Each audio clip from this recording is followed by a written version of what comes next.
ایک بادشاہ تھا، اس کی 9 بیٹیاں تھیں۔ اس بادشاہ کی ایک عجیب عادت تھی، وہ ہر صبح اپنی بیٹی کو دربار میں بلاتا اور ہر بیٹیوں سے باری باری سوال پوچھتا کہ تم کس کا رزق کھاتی ہو۔ بیٹیاں سر جھکا کر کہتی بادشاہ سلامت آپ کا۔ بادشاہ پوچھتا تمہیں عیش و آرام یہ زیور کپڑے کس کے مقدر سے ملے ہیں؟ شہزادی ادب سے کہتی بادشاہ سلامت آپ کے مقدر سے۔ بادشاہ پھر پوچھتا تمہارا آقا و مالک کون ہے؟ شہزادی جواب دیتی آپ ہمارے آقا و مالک ہے۔ بادشاہ ان جوابات کو سن کر بیٹے کو انعامات دیتا۔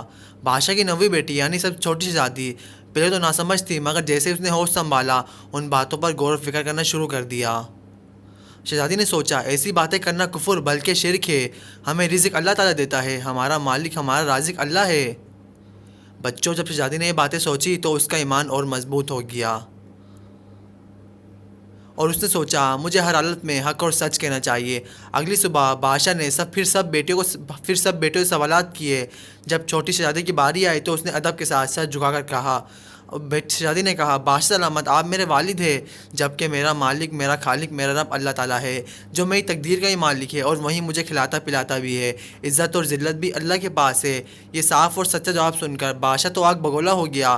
بادشاہ نے سپاہیوں کو حکم دیا لے جاؤ اس گستاخ لڑکی کو اور جنگل میں پھینکاؤ، میں دیکھتا ہوں کہ وہاں یہ کس کا رزق کھاتی ہے اور کہاں سے اس کے پاس شاہانہ کپڑے اور زیور آئیں گے۔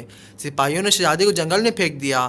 اندھیرے اور جنگلی جانور کی آوازوں سے ڈر کر شہزادی ایک درخت کے نیچے چھپ کر بیٹھ گئی، روتے روتے جانے کب اس کی آگ لگ گئی۔ خواب میں شہزادی نے ایک بزرگ کو دیکھا جو کہہ رہے تھے بیٹی رو مت، اللہ تعالیٰ حق اور سچ کرنے والوں کی مدد کرتا ہے، تم جس درخت کے نیچے بیٹھی ہو وہاں پر ایک بھاری پتھر ہے، تم اسے ہٹا کر دیکھو، نیچے ایک خزانہ دفن ہے۔ شہزادی کی آنکھ کھل گئی، اس نے خواب کو سچ جانا اور مٹی ہٹا کر پتھر کھسکانا شروع کر دیا۔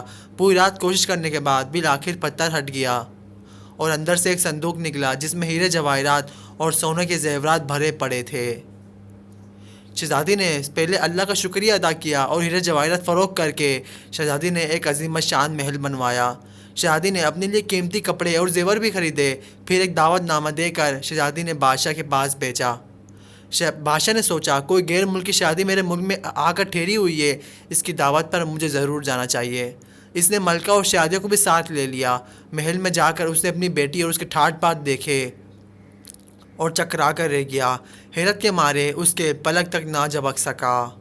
شہزادی نے ادب سے سب کو سلام کیا اور کہا ابا جان، یہ میرے رب کی شان ہے، جو رب مجھے آپ کے محل میں رزق دیتا تھا اس نے مجھے جنگل میں بھی رزق دیا، اور یہ سب شان و شوکت اور عزت اسی خدا کی عطا کی ہوئی ہے۔